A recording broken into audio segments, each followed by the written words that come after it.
Hi, I'm Odellin. I mailed my wedding invitations with hope and got silence from my own mother. On the day I said I do, she posted picnic photos with my brother and called it family.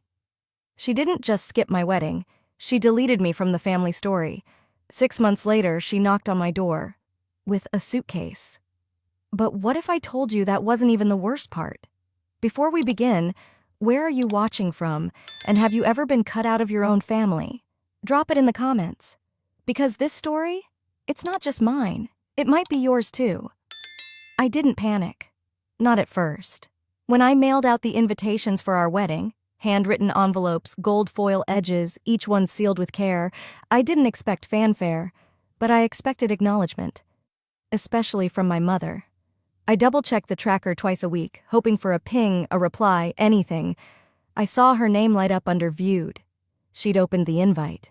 Then, silence. I told myself she was busy. I told myself she'd reply eventually. I even told myself maybe she was planning a surprise. But deep down, I knew better. You learn the truth when you stop giving people excuses. What I didn't know then was that the silence was louder than any scream I'd heard as a child. 2 months before that, I realized I was no longer part of the family group chat. Not removed with drama, just quietly disappeared. Like someone had turned the volume all the way down on my existence and hoped I'd forget what sound was like. It stung more than I let on. But I wasn't new to being quietly erased. Growing up, my mother made it no secret who her son Rose and set on. My older brother Crosby could have been caught robbing a gas station, and she'd praise his initiative. I, on the other hand, could earn a double degree and hear, "That's nice, honey. Did you see the article Crosby wrote for the company newsletter?" When he dropped out of college to build a startup, she threw a party to celebrate his risk-taking spirit.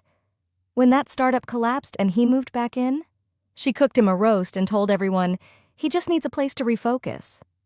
Me? I moved out at 21, paid every cent of rent on time, never asked for a penny, and was still somehow the irresponsible one. Once, during a family brunch, I'd gotten a promotion, my first management title. I brought it up, cautiously proud. My mother sipped her mimosa and said, "Let Crosby have this one thing, sweetie. Let him have this one thing." Like I'd been stealing his spotlight by simply existing. By the time I met Reeve, I had stopped expecting anything from my family other than superficial smiles at Christmas and tight-lipped birthday texts. He noticed that early on. Asked me once, "Why do you always go quiet when I mention your mom?" I didn't have a neat answer. We planned a small wedding, nothing fancy, just a beautiful garden near Washington Park, some live acoustic music, and a short guest list.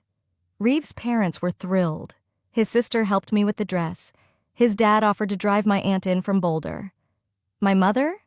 No returned calls, no text back when I sent the save the date, no reaction to the bridal shower invite.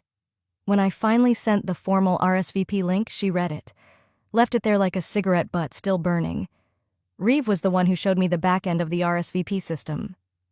She viewed it, Odie, a week ago. I remember staring at the screen, numb. That was the night we crossed her name off the seating chart, not because she said no, but because she said nothing. The morning of the wedding, the sun came up soft and golden. Reeve's family buzzed around the venue, fluffing tablecloths, stringing lights, laughing over memories they were building in real time. I stood in my dress, ivory lace, nothing flashy, and stared at the front row. There was one empty seat, meant for her. Guests thought maybe she was running late, but I knew. I'd known before I zipped up my dress. I'd known since that RSVP went unread, since my calls went unanswered, since I realized the last message in the group chat with my name in it was over a year old. Still, I smiled for the photos. I laughed during the vows. I danced like nothing was missing, but the bouquet toss felt like tossing hope into a void. And when I cut the cake, this perfect vanilla-tiered masterpiece with sugared roses, I noticed no one had touched the slice meant for her. Later that night, I boxed up that slice, put it in the fridge next to leftover champagne and Reeve's aunt's spinach dip. I didn't cry. 2 days after the wedding, my cousin Liddy texted me out of the blue. "Hey, not sure if you were meant to see this." Attached was a screenshot. A message from my mother in the new family group chat. Molin's engagement party will be our real celebration. My fingers went cold holding the phone, not because I was surprised, but because it confirmed what I'd always suspected. I hadn't just been forgotten. I'd been replaced. Reeve came into the room and asked if I wanted to take a walk. I told him I was fine, but even I didn't believe it when I said it. That night, I lay in bed, phone face down beside me, and stared at the ceiling. It wasn't rage I felt. It was that slow, suffocating ache of being erased without noise. I didn't know how long I'd been staring at the ceiling. Maybe an hour. Maybe longer. At some point, the light shifted in the room, that golden post-wedding glow dissolving into the cool gray of a Monday morning. I rolled over, reached for my phone, not to check messages, because I knew better by now, but to scroll, numb and automatic. Instagram opened itself like muscle memory. I barely blinked as I tapped through stories, and then I saw it. A picnic. A perfect, curated picnic spread out on a blue and white checkered blanket beneath the same bright sky I got married under. Plates of sandwiches, cut watermelon, a charcuterie board with honeycomb and brie, my mother holding a sparkling lemonade in a stemless glass, Crosby in a button-down like he was auditioning for a lifestyle ad, Zinnia, his girlfriend, no, fiancé now, snuggled up on his arm, flashing a diamond the size of a teardrop. The caption under the post? Celebrating the ones who matter most. I didn't feel the phone slip from my hand until it bounced on the carpet. I didn't cry. I just stared at the image burned into my mind. My family smiling, plates full, as I stood in a white dress hours away, slicing cake and pretending the empty chair in the front row wasn't a message. I got up, walked to the kitchen, made coffee on autopilot. Reeve was still sleeping in the other room. I didn't wake him. Some part of me wanted to sit with the silence. I'd gotten good at it over the years. As a kid, I used to measure my worth in fridge magnets. My mom had this laminated progress board for Crosby and me. His column was always full, honor roll stars, spelling bee ribbons, even a photo of him holding a plastic trophy from a church basketball league. Mine? A participation ribbon from the science fair, a faded perfect attendance badge. One time, I got second place in an essay contest, and she said, "That's sweet, honey, but Crosby just got MVP last weekend." Then she added his laminated photo to the board before mine even had time to stick. When I got my first A in calculus, she called it lucky. When Crosby dropped a course, she said he was strategically managing his load. Everything I did felt like a warm-up act for his main event. Later that afternoon, Reeve woke up and padded into the kitchen, hair tousled, still in his t-shirt. He poured himself a cup of coffee, leaned against the counter, and studied my face. I didn't say anything, but he knew. He always did. "They didn't forget, Odie," he said softly. "They just chose not to show up." I nodded, the weight of it settling over my shoulders like a wet coat. There wasn't any anger in me right then. Just hollow recognition. I sat on the couch, scrolling again, numb. That's when my phone buzzed with a message from my cousin Liddy, the same one who had sent me the group chat screenshot after the wedding. New screenshot, new sting. My mother had written, "Reeve seems nice, but this isn't how it's supposed to happen. Crosby should go first." Not, "We're happy for them." Not, "Wish we could have been there." Just a quiet correction of the family narrative, one that had no room for me to lead in anything. I stared at the words, feeling something inside me shrink. My wedding, the vows, the empty chair, the silence. It hadn't been a miscommunication. It had been a decision. A line drawn. I closed the messages and opened my photo drafts. I'd saved a post I'd been planning, a carousel of wedding shots, Reeve's hand in mine, the bouquet in the air, the smiling guests, the cake. I stared at the post button. Then I swiped left, hit delete. Next, I opened my RSVP spreadsheet, the one I had painstakingly built. Every name, every address, every status. I highlighted the whole thing. Deleted it too. There wasn't anger. Not yet. Just stillness. That same stillness I'd felt in every Thanksgiving prayer where Crosby's name was said first. In every voicemail from my mom that started with, "I don't know if you're busy, but Crosby wanted me to ask." I wandered back into the kitchen. There was still a napkin on the table from the wedding, a single folded one I must have pulled from the box and left there. Without thinking, I picked it up and started folding it again, corner to corner, then into a triangle, again and again, a small, quiet motion that filled the space where noise should have been. Reeve came back in, paused when he saw me. He didn't say, "Are you okay?" or, "You should talk to someone." He just sat down across from me and said, "You're allowed to feel it. You just don't have to stay in it."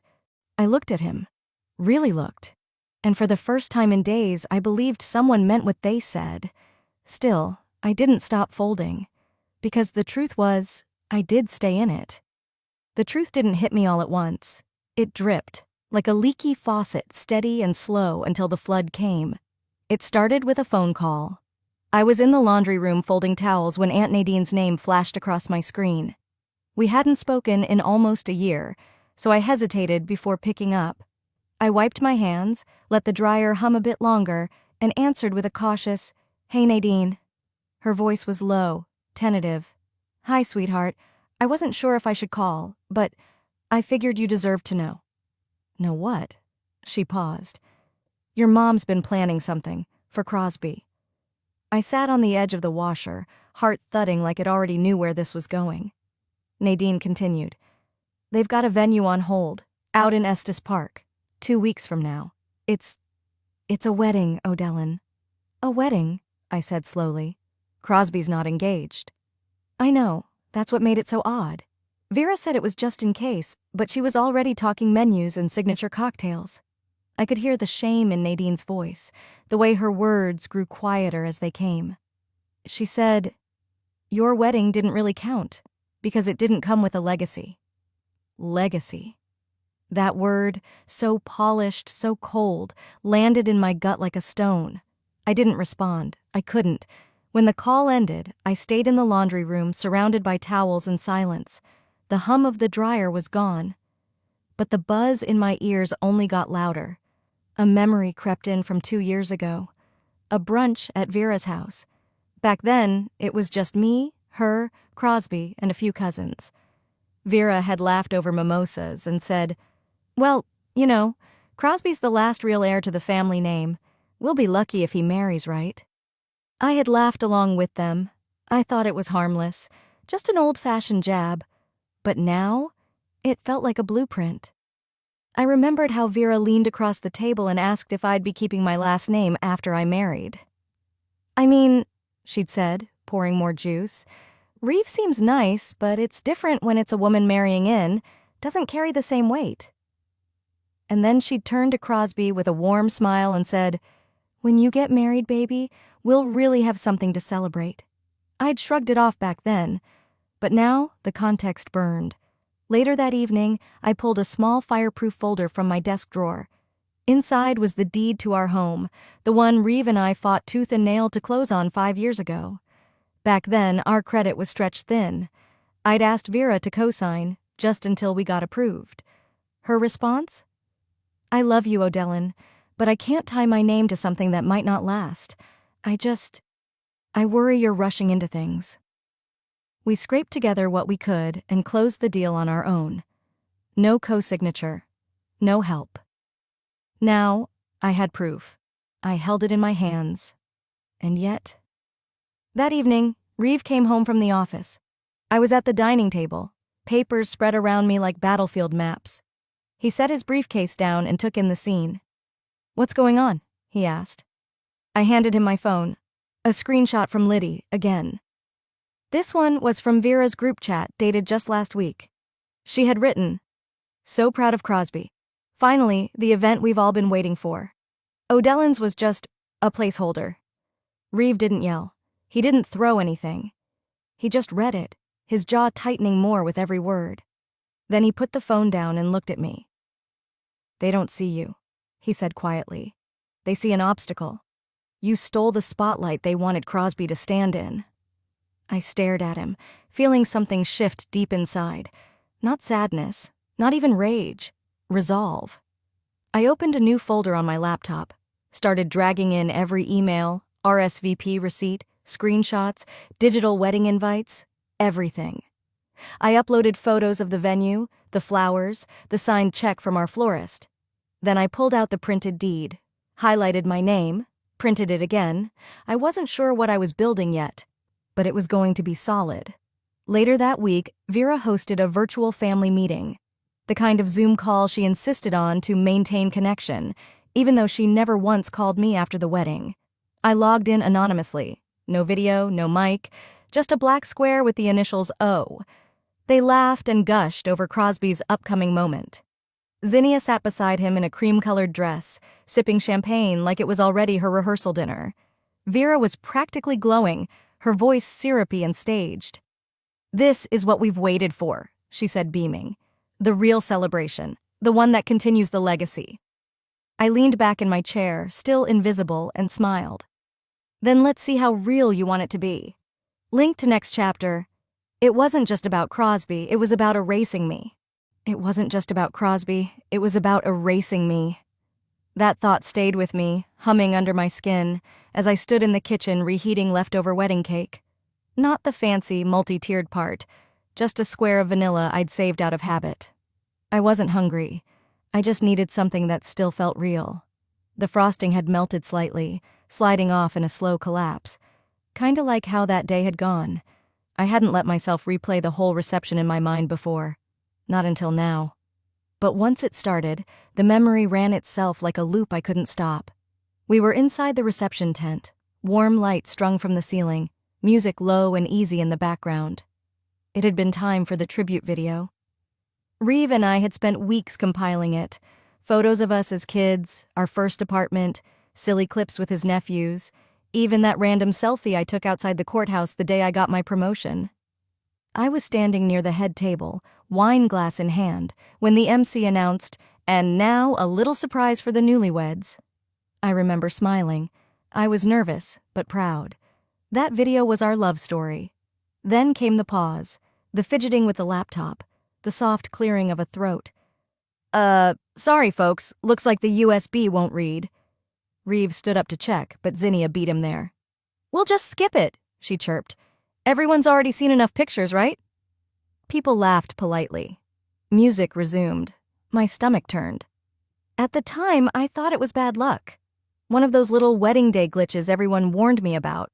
Like a boutonniere falling off, or a mispronounced name. Nothing worth making a fuss over. But now, I'm not so sure it was luck at all, especially not after what happened next. Near the end of the reception, Vera's best friend, Fran, stood up with a champagne flute.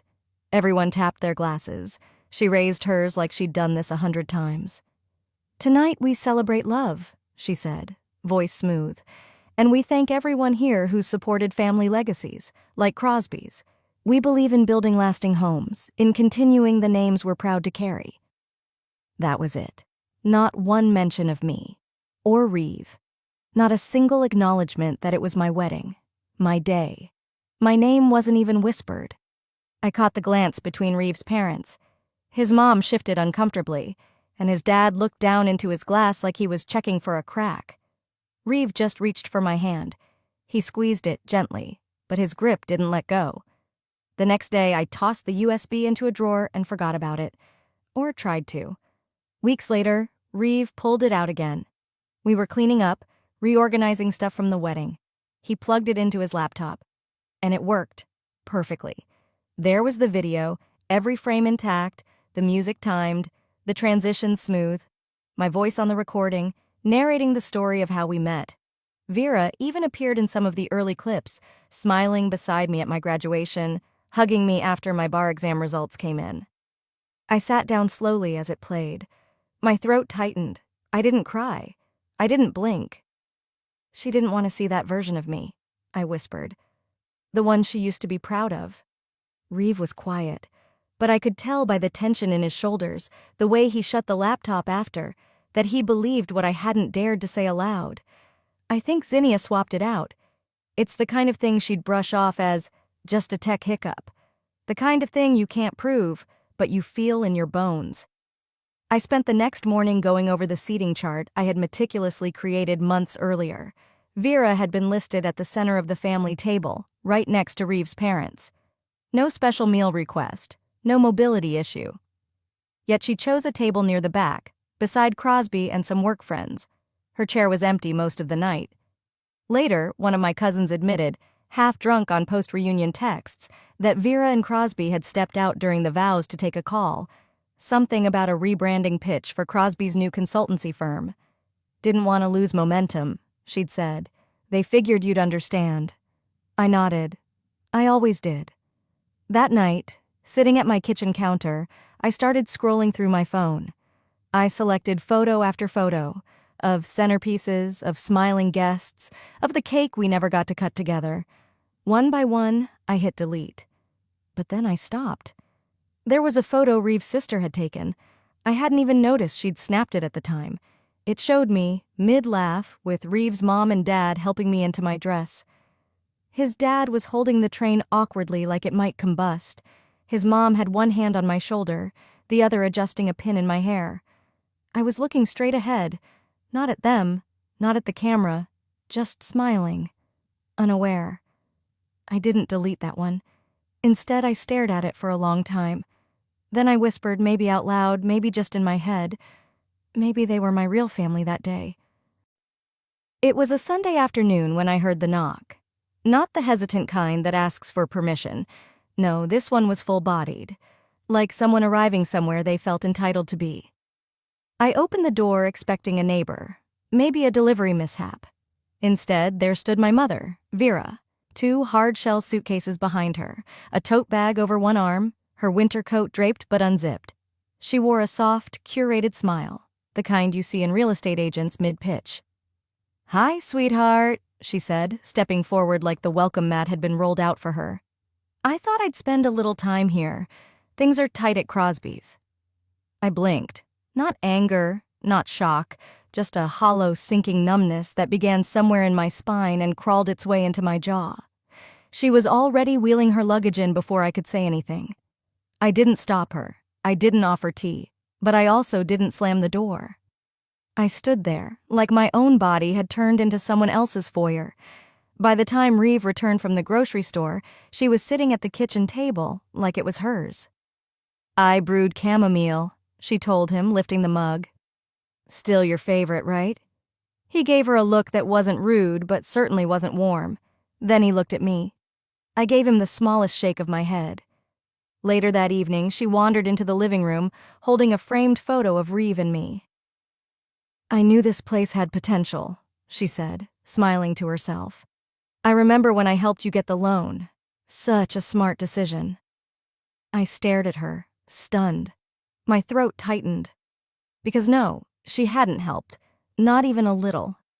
5 years ago, I was scrambling to lock in the property, desperate for a cosigner after a freelance client delayed payment and my credit union got cold feet. I called her. I asked her plainly. She told me, "I can't attach my name to something that might not last. It's not personal. It's about stability." I had printed that loan decision letter and kept it, buried in my filing cabinet. Now, her voice echoed like it came from a parallel reality. "You didn't help," I said finally. Quiet, but firm. "You refused to." She waved it off. "Oh, you know how banks twist things? I was part of that journey.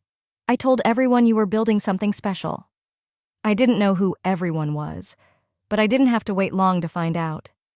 The next afternoon, Aunt Nadine rang the bell.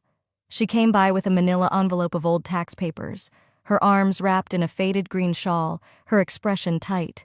She stepped inside, greeted Vera coolly, and followed me to the back hallway with a whispered, "We need to talk." When we were alone, she passed me the envelope. "You should see this," she said. "I thought you already knew." But then I saw her car in the driveway. Inside the folder were printed emails, email chains between Vera and what looked like a lender. Subject line, "Loan extension discussion, Crosby property." There it was, in Vera's words.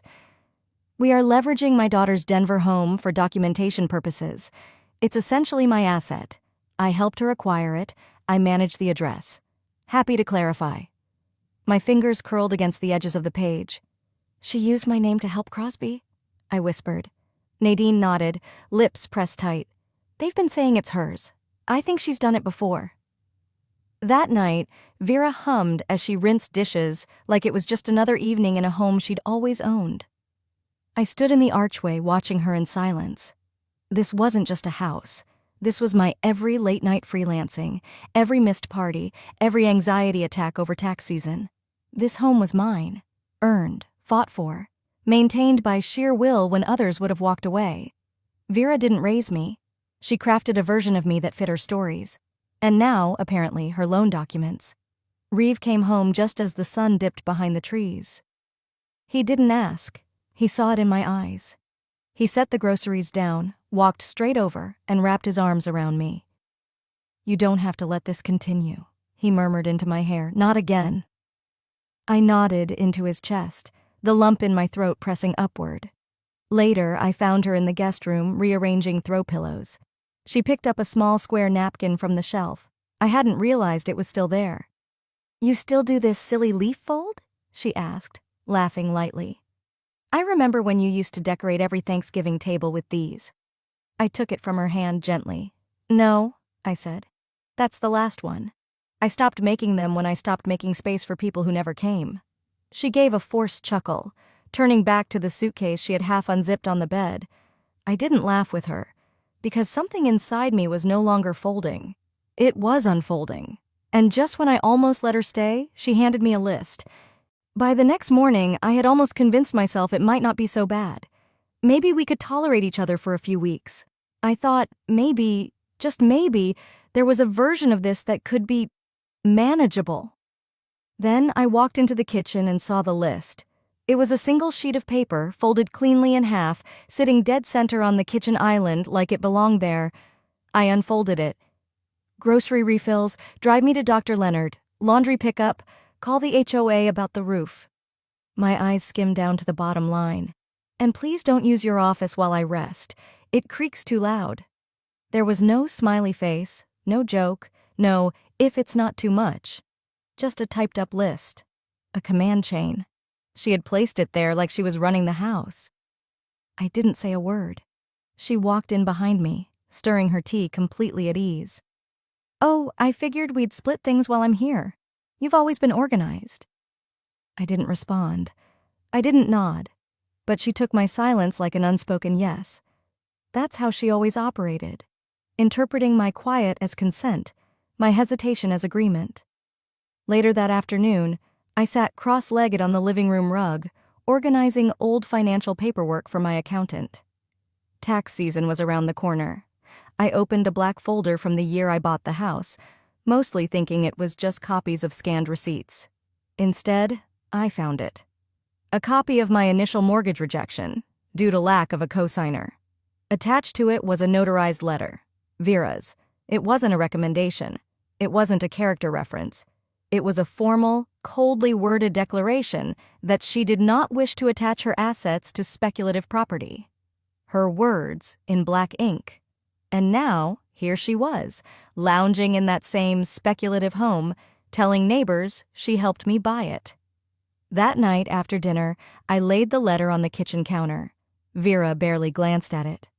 "That was then," she said, plucking an apple from the fruit bowl. "You turned out fine. Why are we digging up the past?" I didn't flinch. "You told the bank this place wasn't worth backing. Now you're calling it yours?" She leaned on the counter like we were discussing paint colors. "Because no one challenges what I say," she replied, biting into the apple. "Until now." Reeve, who had been stacking dishes behind me, stopped moving. I could feel his stillness in the air. He didn't say a word, but I knew he'd heard every syllable. The next morning, things got worse. Over breakfast, Vera cleared her throat. "I've been meaning to ask, could you take over full-time care for Grandma? With everything going on, it'd look better if it came from you, and you work from home anyway." I blinked slowly. "She's in Arkansas." "Yes, but you don't have kids, and she trusts you." I didn't even laugh. I didn't even raise my voice.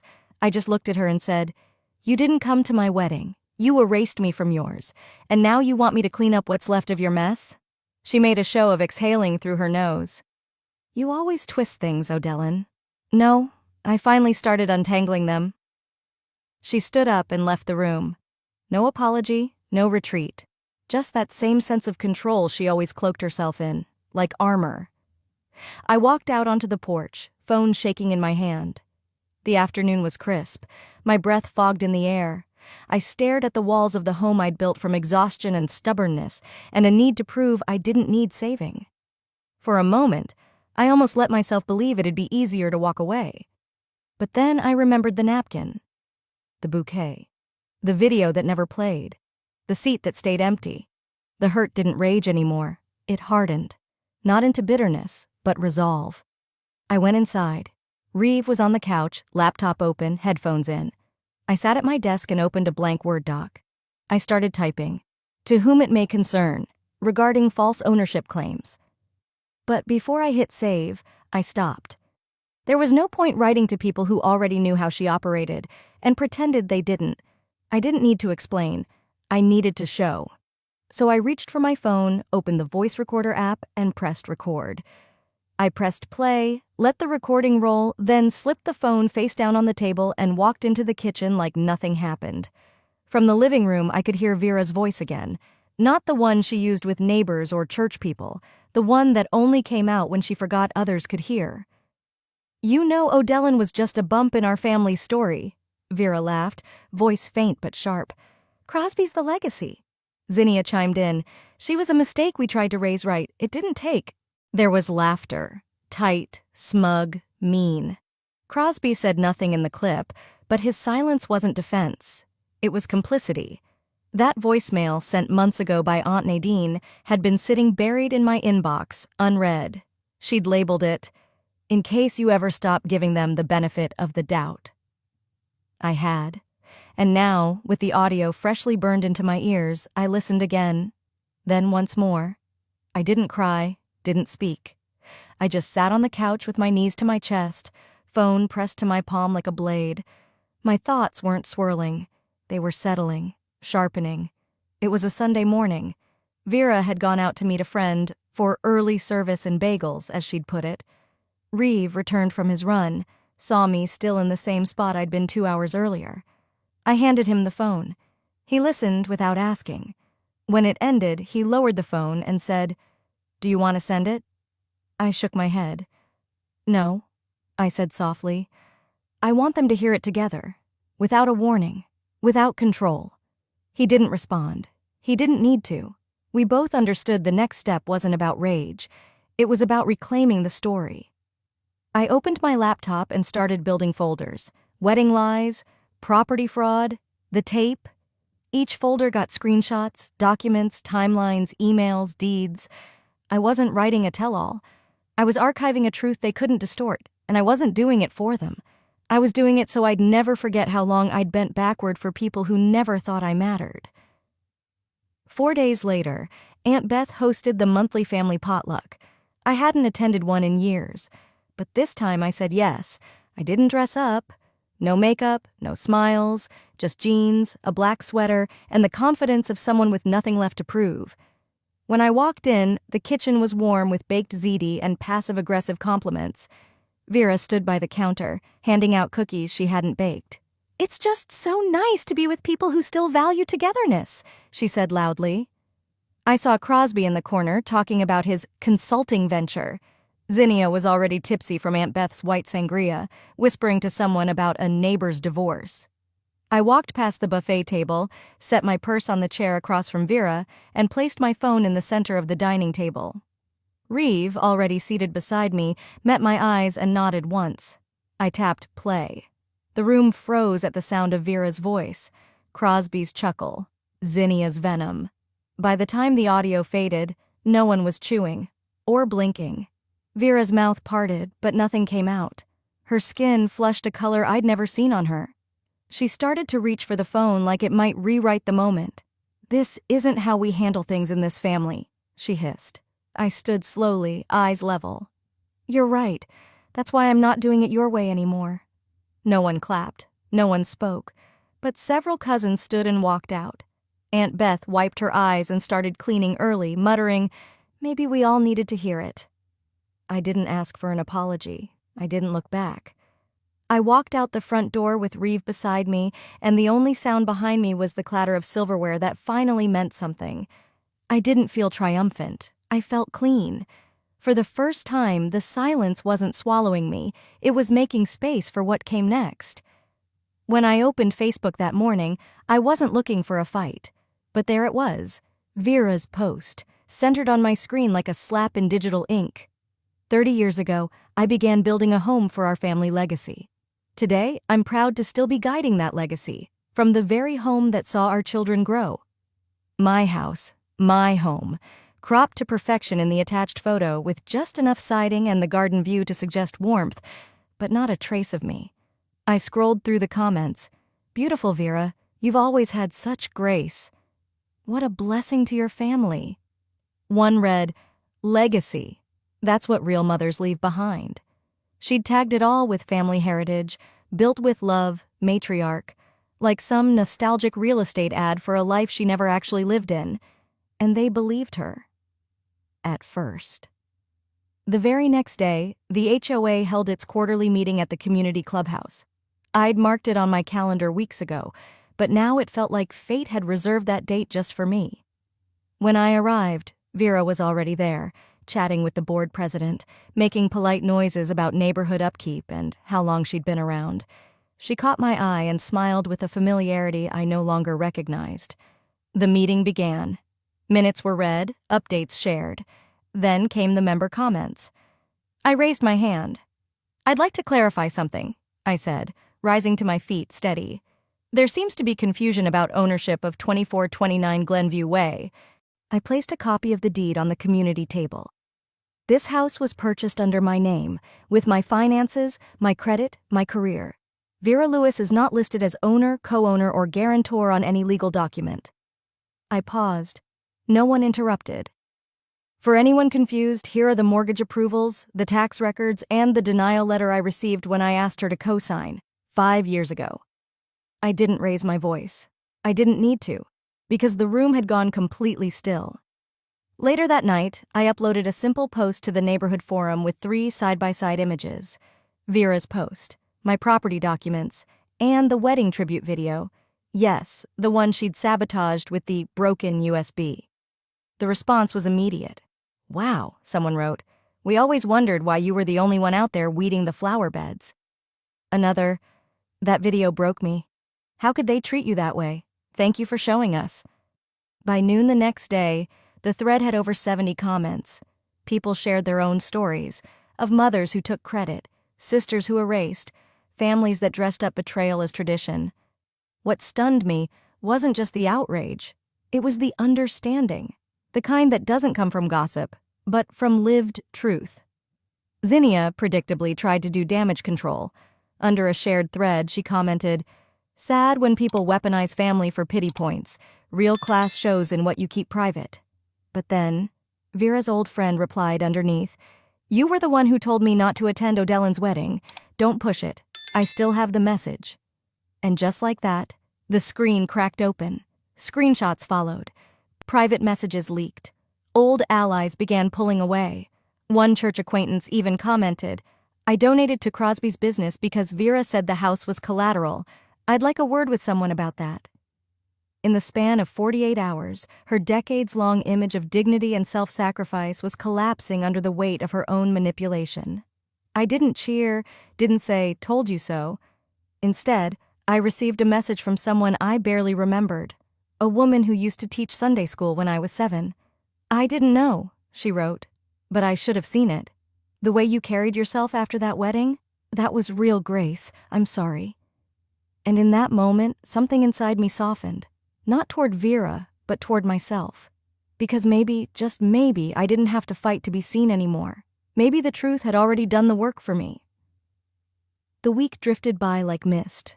I stayed busy, answering neighbor messages, replying to emails from the HOA board, even baking a lemon loaf for Reeves' coworkers like nothing seismic had just split through my family.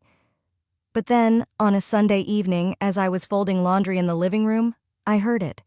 Not a knock at the front door, a knock at something deeper, like a weight dropped from memory. When I answered the door, the air was wet with the scent of fresh rain on concrete. Streetlights flickered over Vera's silhouette. She had no suitcase this time, no bags, no umbrella. Just her, shoulders tense beneath a tan coat, hands clasped like she wasn't sure what they were supposed to be doing. Her voice was soft, cracked. I don't know what to say. I didn't move from the threshold. I didn't smile. You already did, I said. Every time you said nothing. She looked away, blinking too fast. But no tears came. Not from her, and not from me.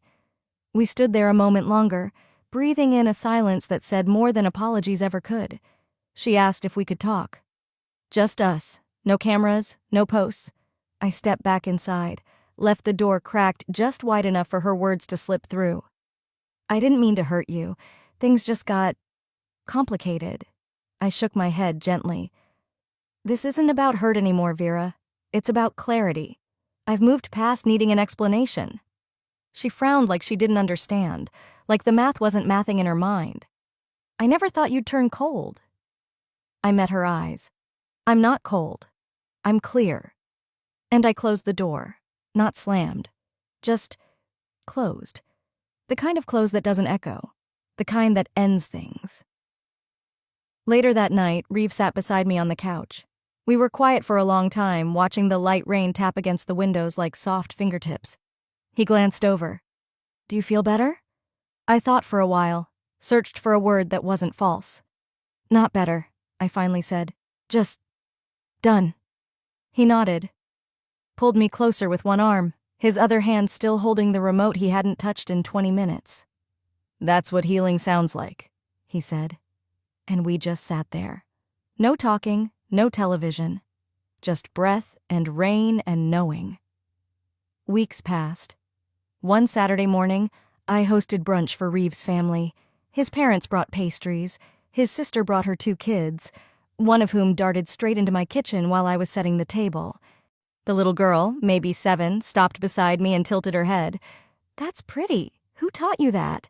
She was staring at the napkin I'd just folded, leaf-shaped, delicate, creased with care, an echo. I hesitated. No one who stayed, I said, gently pressing the napkin beside her plate. But someone who taught me what leaving looks like. She didn't understand. She didn't need to. She just smiled and ran off to find orange juice. That evening, I sat with my journal, unsure how to end something that had already ended so many times before. So instead, I wrote the truth. My mother didn't just skip my wedding. She skipped showing up for the woman I became. I paused, then added, but I no longer measure love by who claps the loudest, or who posts the most. I measure it by who shows up when no one's watching. That was the thing about building a life. You start thinking it's about who shows up for the milestones, birthdays, vows, housewarmings.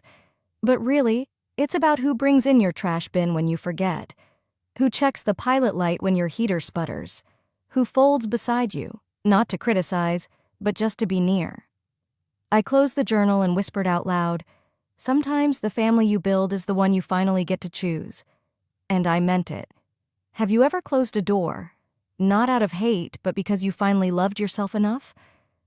Sometimes the deepest wounds come not from strangers, but from the silence of those we once called home. When love is measured by loyalty to a legacy instead of the person in front of you, someone always ends up erased. Have you ever been written out of your own story, just to protect someone else's image?